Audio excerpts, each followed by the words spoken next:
अस्सलाम वालेकुम।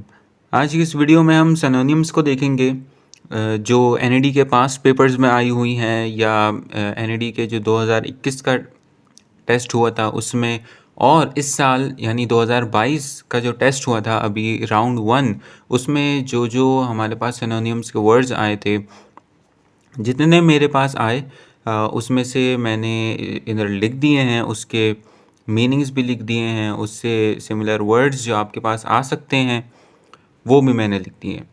ठीक है ना। तो ये इसमें मिक्स हैं सारे, मतलब इस साल के भी टेस्ट के हैं, 2022 के भी टेस्ट के हैं और कुछ पास पेपर्स के भी हैं। ठीक है ना। तो जितने मुझे मिल सके थे मैंने वो सारे जो है वो इसमें लिख दिए। अच्छा, ये इस बारे में मैं एक बात बताना चाहता हूँ कि जो आपके टेस्ट में सिनोनिम्स का जो एक पार्ट आता है, ये एक तरह से आप कह लें कि अनप्रेडिक्टेबल होता है। मतलब आप इस हवाले से ये नहीं कह सकते थे कि जो मैं बता रहा हूँ या जो आपको किसी ने भी बताए हों वर्ड्स, आपके पास 100% श्योरिटी नहीं होती कि वही वर्ड्स आपके पास आ रहे हों। भले आप 500 वर्ड्स याद करके चले जाएं, 1000 वर्ड्स आप करके चले जाएं, आपके पास ये गारंटी नहीं होती कि उन्हीं में से ही वर्ड आए। ठीक है। हाँ, हम ये कह सकते हैं कि भाई चांसेस हो सकते हैं कि आपके पास जो अभी टेस्ट में जो वर्ड्स आए थे वो आ सकते हैं, 2021 के टेस्ट में जो वर्ड्स आए थे वो आ सकते हैं, जो बाकी के पास पेपर्स में से जो वर्ड्स आए थे वो आ सकते हैं। क्योंकि काफ़ी दफ़ा मैंने नोट किया है, मेरे पास जो पास पेपर्स रखे हुए हैं एनईडी के, उसमें मैंने देखा है कि जो कुछ वर्ड्स ऐसे हैं जो कि काफ़ी साल जो है वो रिपीट हो रहे हैं। तो मोस्ट रिपीटेड वर्ड्स भी मैंने इसमें लिखे हुए हैं। ठीक है ना। तो वो भी आपको मिल जाएंगे इंशाल्लाह। तो आइए देखते हैं। पहला वर्ड हमारे पास जो इस साल भी आया है दैट इज़ पेस। पेस का मतलब होता है कि स्पीड से चलना या मूव करना। तो और इससे जो रेलिवेंट वर्ड्स हैं वो भी मैंने यहाँ पे लिख दिए हैं। स्पीड है, रेट है, रैपिडिटी हम कह सकते हैं, वेलोसिटी कह सकते हैं। ठीक है। अच्छा, दूसरा वर्ड आया पंक्चुअलिटी। पंक्चुअलिटी भी वर्ड आया था। तो पंक्चुअलिटी आ जाए या पंक्चुअल आ जाए तो वो हम वैसे ही कहते हैं, भाई किसी का टाइम पर आना, उसे हम कहते हैं पंक्चुअल। तो ऑन टाइम है, प्रॉम्प्ट भी कहते हैं, टाइमली भी कहते हैं।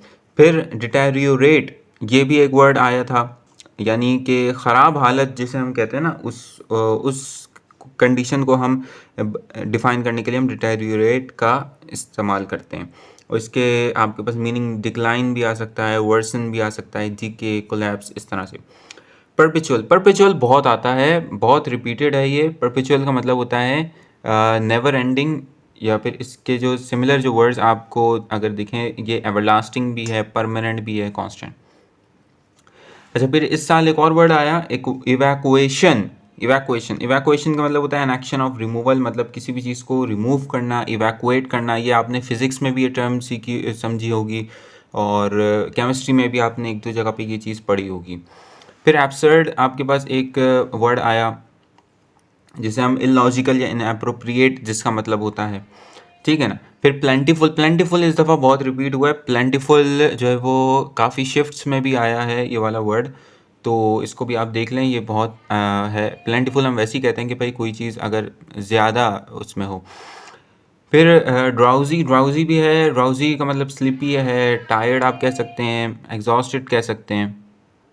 फिर हमारे पास वर्ड आता है एपेटाइट। एपेटाइट ये भी बहुत रिपीटेड है आपके एनईडी के पेपर्स में, बहुत रिपीटेड वर्ड है ये, और ये बहुत आसान सा वर्ड है, आप वैसे ही सुनते हो। एपेटाइट हम कहते हैं डिज़ायर फॉर फूड, मतलब भूख को हम लोग जो है वो एपेटाइट कह रहे होते हैं। से इनहिबिटेड है, किसी भी चीज़ को रोकना। ठीक है। फिर हमारे पास आ जाता है जनाब ओवरऑल। ओवरऑल हम वैसे ही इतना यूज़ करते हैं। और फिर उसके बाद हमारे पास वर्ड आता है जनाब इसेंट्रिक। इसेंट्रिक हम कहते हैं किसी स्ट्रेंज चीज़ को, किसी एक अचानक से कोई एक आप कह लें कि कोई भी नॉर्मल चीज़ नहीं होती ना, बिल्कुल एक अचानक से बिल्कुल कोई चेंज आ जाता है, उस चीज़ को हम इसेंट्रिक कह रहे होते हैं। इसका जैसे आप वर्ड्स भी देख सकते हैं, अनकन्वेंशनल है, एबनॉर्मल है, बिज़ार है, नॉन ट्रेडिशनल भी हो सकता है आपके पास। ठीक है। तो जनाब इसको एफ्लुएंट हमारे पास एक वर्ड है जो कि बड़ा एक कॉमन वर्ड है, और ये इसका मतलब होता है वेल्दी, मतलब रिच। आप कह लें कि अमीर लोगों के लिए ये इस्तेमाल किया जाता है एफ्लुएंट। ठीक है। इसके वर्ड्स भी आप देख सकते हैं, रिच है, वेल टू डू, प्रॉस्पेरस। फिर अपैरल भी बड़ा कॉमन वर्ड है, इस मतलब इसका मतलब क्लोथिंग, कपड़े वगैरह के लिए इस्तेमाल होता है ये, गारमेंट्स, वार्डरोब, आउटफिट, इन सब के लिए ये वर्ड इस्तेमाल किया जाता है। ठीक है। अच्छा, फिर एक और वर्ड आपके पास आ गया स्कॉर्च। स्कॉर्च हम कहते हैं बर्निंग यानी जलने वाला, यानी जैसे हम कहते हैं ना स्कॉर्चिंग हीट ऑफ सन, ये वाला वर्ड आपने काफ़ी ज़्यादा सुना होगा। तो ये उसने तो स्कॉर्च का मतलब होता है बर्न। ठीक है। फिर stray, having no home. Stray हम कहते हैं जो कि जिसका कोई घर नहीं होता, जिसका कोई एक मखसूस ठिकाना नहीं होता। ठीक है, उसे हम स्ट्रे कह रहे होते हैं। स्ट्रे कह लें, होमलेस कह लें, एक ही बात। नेक्स्ट वर्ड हमारे पास है एक्सप्लिसिट। एक्सप्लिसिट का मतलब होता है क्लियरली किसी चीज़ को बयान करना। ठीक है। तो एक्सप्लिसिट का वैसे मतलब होता है क्लियरली, ऑब्वियस या क्रिस्टल क्लियर आप कह लें, तो इस तरह से। सही। स्लगिश एक ऐसा वर्ड है जिसका मतलब है कि स्लो या इनएक्टिव। मतलब कोई भी चीज़ बड़ी एक इनएक्टिव है, बहुत स्लो चल रही है, लैग कर रही है, तो उसके लिए ये स्लगिश का वर्ड जो है वो इस्तेमाल होता है। फिर नेक्स्ट वर्ड है हमारे पास ब्रिस्कली। ब्रिस्कली कहते हैं क्विकली, तेज़ी से, बिल्कुल तेज़ी से जो चीज़ होती है ना, उस चीज़ के लिए हम ब्रिस्कली कहते हैं। फिर डेसोलेट हम कहते हैं एम्प्टी, खाली, या अगर आप किसी जगह के लिए अगर आप यूज़ कर रहे हैं, किसी प्लेस के लिए यूज़ कर रहे हैं, तो वहाँ पर डेसोलेट हम कहते हैं कि जी वीरान, इस तरह से जो चीज़ होती है ना, इसके लिए इस्तेमाल होता है। नेक्स्ट वर्ड है हमारे पास जी ट्रेस। ट्रेस आपने काफ़ी बार सुना होगा भाई। इसका मतलब होता है भाई डिस्कवर करना या ट्रैक करना, किसी चीज़ को डिटेक्ट करना। ठीक है ना, किसी चीज़ को ट्रेस करने का मतलब ये होता है ना कि आप किसी चीज़ के पीछे आप कोई वजह निकाल रहे हैं कि भाई ये किस वजह से हुआ था, उस चीज़ को ट्रेस करते हैं। मोबाइल खो जाता है तो उसको ट्रेस करते हैं, तो ये सारी चीज़ें होती हैं। फिर अगला वर्ड है हमारे पास क्यूमुलेटिव। क्यूमुलेटिव कहते हैं इंक्रीज इन क्वांटिटी, मतलब कोई भी चीज़ एक ज़्यादा जो है वो मिकदार में आपके पास मौजूद है, तो अक्यूमुलेटिव भी कह सकते हैं, ग्रोइंग भी कह सकते हैं, प्रोग्रेसिव भी कह सकते हैं।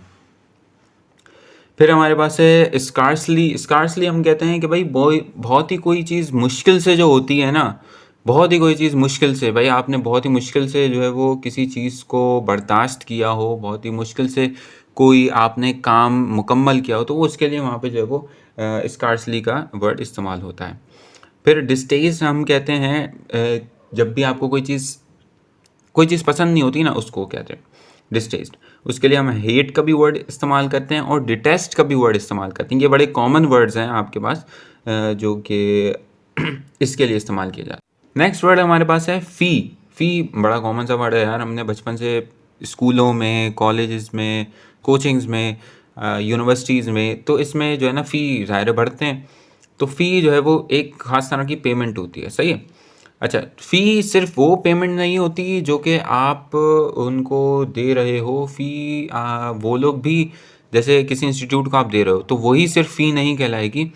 जो इंस्टीट्यूट अपने टीचर्स को, अपने वर्कर्स को जो है वो आपको सैलरी वगैरह दे रहे होते हैं, वो भी एक तरह की फ़ी होती है। ठीक है ना, जो भी टीचर्स वगैरह कहीं पर पढ़ा रहे हैं जाके, तो वो पढ़ाने की फ़ीस लेते हैं उन कोचिंग सेंटर से या यूनिवर्सिटीज़, कॉलेजेस से। सही। तो उसके लिए भी फ़ी का वर्ड इस्तेमाल होता है। रूल आउट जो है वो इस साल आया था, 2022 में ये वर्ड आया था। रूल आउट का मतलब होता है एक्सक्लूड, किसी चीज़ को निकाल देना। ठीक है, किसी चीज़ को भी निकाल देना, एलिमिनेट कर देना, रिजेक्ट कर देना। ठीक है, इस चीज़ को करते हैं। अच्छा, फिर हमारे पास आता है एक और वर्ड एकम्प्लाइज भी इस साल आया। एकम्प्लाइज हम कहते हैं कि दूसरों की मदद करना। वैसे इसका जो एक्चुअल मीनिंग होता है किसी भी दूसरे की मदद करना, कोई भी क्राइम में, यानी क्राइम से मुराद के कोई भी गलत काम में, या आप कह लेंगे किसी भी काम में अगर आप किसी की मदद करते हैं, तो वहाँ पे आपके पास वर्ड अकम्प्लाइज का आता है। एसोसिएट करना, कोलैबोरेट करना, या कंपनी भी आप कह सकते हैं इस चीज़ को।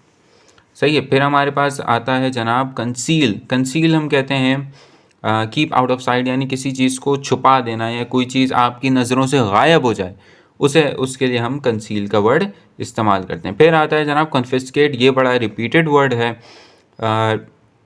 कन्फिस्केट करना कि मतलब किसी चीज़ पर कब्ज़ा कर देना। ठीक है। टेक विद अथॉरिटी, मतलब किसी भी चीज़ के ऊपर कब्ज़ा कर लिया, तो उसके लिए कन्फिस्केट का मतलब यूज़ होता है, और उसको हम सीज़ भी कह रहे होते हैं। ठीक है। अच्छा, फिर डायलेट, डायलेट कहते हैं कि किसी चीज़ को बड़ा करना, ठीक है, टू मेक समथिंग वाइडर, उसके लिए हम डायलेट का वर्ड इस्तेमाल करते हैं। और ये इनलार्ज और एक्सपैंड भी हम इसको कह सकते हैं। तो ये कुछ हमारे पास 30 वर्ड्स थे। मैंने कोशिश की कि भाई ये जितने भी एनईडी के पास पेपर्स हैं या इस साल के जो भी वर्ड्स मुझे मिल सके, जितने मेरे पास आए, तो उनको मैंने यहाँ पे कंपाइल कर दिया। आई होप सो आपको इससे बड़ा फ़ायदा होगा। और भी अगर मुझे और वर्ड्स मिलेंगे, कुछ नए वर्ड्स मिलेंगे, तो वो भी मैं आपको इंशाल्लाह अपडेट कर दूंगा। बट ये वो वर्ड्स थे जो कि बहुत रिपीटेड थे, पास्ट पेपर्स में भी बहुत रिपीट हुए हैं इस साल जो हैं। तो इन वर्ड्स को आप अच्छी तरह से पढ़िएगा, समझिएगा, ठीक है। तो इंशाल्लाह आपका हो जाएगा। Thank you very much.